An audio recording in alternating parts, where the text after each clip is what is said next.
built-in cabinets for the guest room right here. So they're going to be 8 foot tall plus, room on the ceiling for storage by 12 foot long. I've put 1/4 inch plywood up as just a back that we'll sand and paint. I just attached them to the studs. I did drywall behind it just because in case we ever want to take it down, the drywall's there. Also just an extra layer between the walls because the bathroom's right there. So for soundproofing, and then also just to seal everything in, I did a quick mud and prime to get everything a little more waterproof. Next, I got to cut out these pieces on the top so that there's a plywood backing along the whole thing.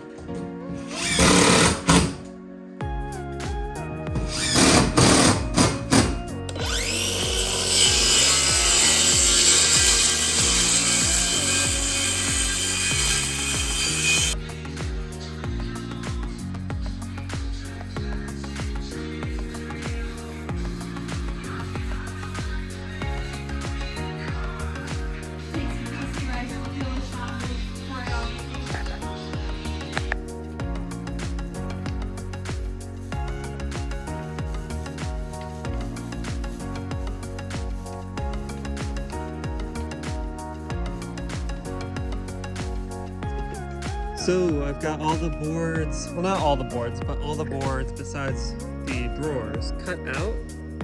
There's 2 more over there that we did some test colors on.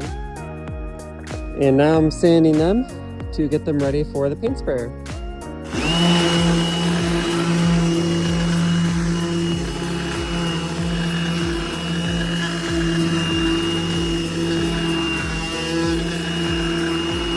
Okay, we're all primed up and ready for the final coat of white, which is right in here. Let's get to work.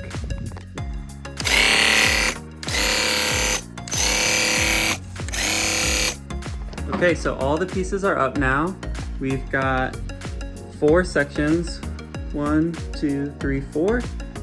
Here's gonna be drawers, more drawers, big drawers, and then this will be space for hanging stuff up.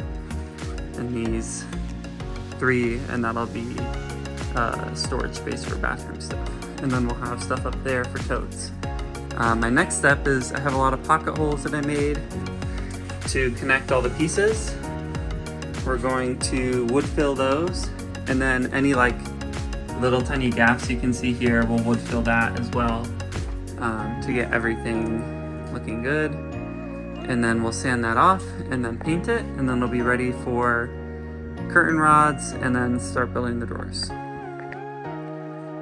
So the cabinets are up and all the holes are filled, which was the next step.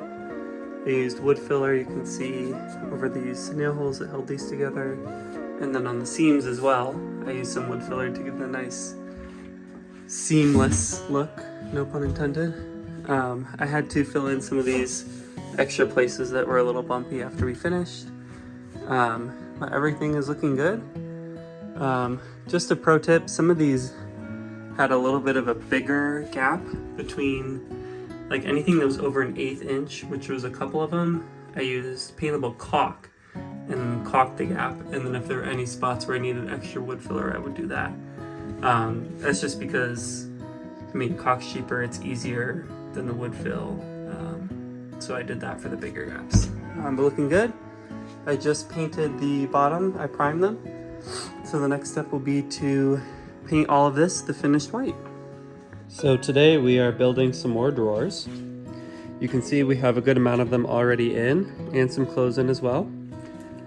So the way it's going to work, so these drawers will be exposed, and they're really nice and big. They are 7.5 inches tall by about 34 inches across, and we did a soft close, so you can see that goes soft like that. Some of them aren't working quite right. We're gonna have to figure that out, but these will all be painted as well. And then these ones look a little different because this, you can see if I back up, these 2 sections in the middle are the same size if we put a door over these top 3 doors. So these will actually gonna be hidden behind cabinet doors, and we'll have a little cutout there where you can pull it out. These bottom ones are gonna be the same as this. I just haven't put the faces on them. But these 2 pull out the same way, just like that. We're using these from Lowe's. Reliability self-close 22-inch. And here is the setup for the next drawer. So I'm kind of using a combination of different techniques. I am face screwing the side pieces in because the drawer slide hides the face screw from this piece to this piece. It covers it, so that makes it a little easier. And then you can see underneath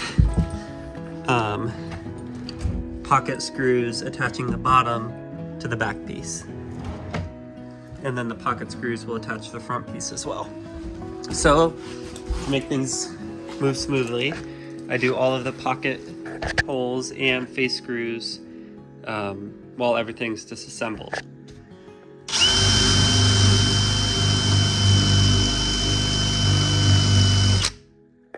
So I filled pilot holes for the screws to go into so that they're flush with the face of the wood, and you can see that moves up, the screws hold that in place, and then I also put one up here to attach the back piece to the side piece at the top. Now that both pieces are on, I'm going to take the bottom piece and attach it here.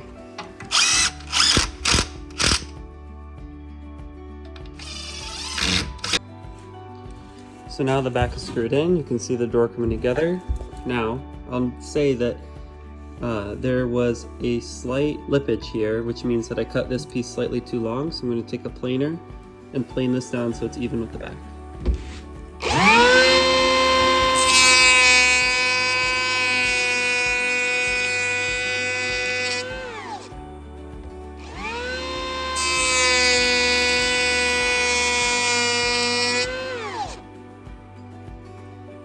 Next step is to take this slider piece and put it at the bottom of where your drawer is going to be and offset just by a bit. For me, I'm doing a bit more than you normally would. Normally you would do about a 1/16. I'm doing about an 1/8 or even a little more. That's just to make sure that these are totally behind this so that it sits flush against here, because I had some problems where these were not sitting flush. And also these are 22-inch sliders for a 24-inch space, which gives me a little extra wiggle room. They came with these tiny little screws to attach them. I'm using these bigger screws just because I have the thickness, and you want to make sure that everything's level and spaced apart correctly beforehand. I made out some marks where all of these go beforehand, and then this one's flush on the bottom. So I'm using little spacers just because the drawer boxes were a little bit small to make sure everything slides in well. Next, I attach the slide hardware to the box itself. You want it to be spaced about 1/4 inch from the bottom, and you want this to be flush with the front face. Hey everyone, so the drawers are in. I am not happy with the final look. You can see the gaps are kind of uneven. Some of them are sticking out further than others. The wood filling in the front wasn't the best. And then as I was painting, I got some more chips, like that's a giant one that happened. So yeah, and then the other thing is they're not closing the best.